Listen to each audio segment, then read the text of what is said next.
Hi everyone, our top tip for your classroom today is how you can use brain breaks and movement breaks to increase positive behaviour in your students and help support with their readiness to learn.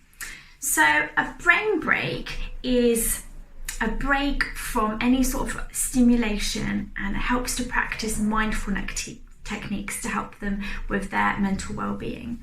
So research shows including brain breaks into a child's day at least 3 times is the most beneficial. So you can easily do this in your classroom for really short bursts, 3 times a day. If you can only start off with once and then start to increase that, then great. So what we recommend for a brain break is to give your students an opportunity to engage in mindfulness activities. So for a couple of minutes, you could play a piece of music and get them to write down all the different instruments they can hear. You could do some breathing exercises with them. We really like the Mind Yeti app. This is a great one for that, but there's lots of different ones out there. You could just do a short burst of mindfulness colouring, listening to some relaxing music.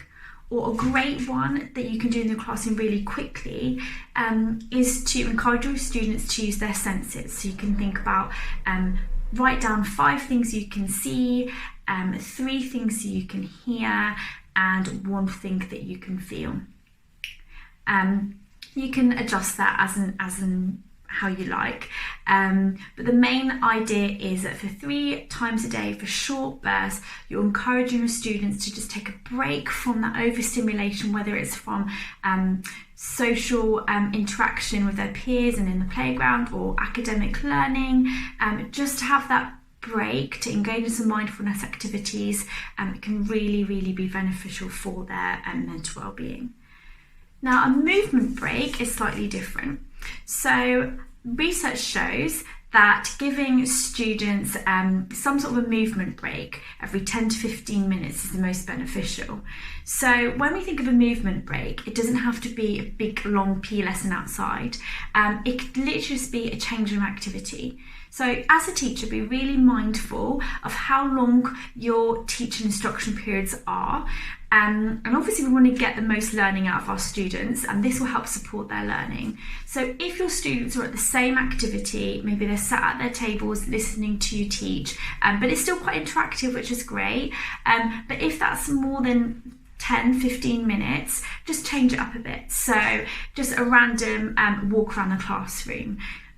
Or get them to write something down, or even just to stand up, reach up and sit back down again.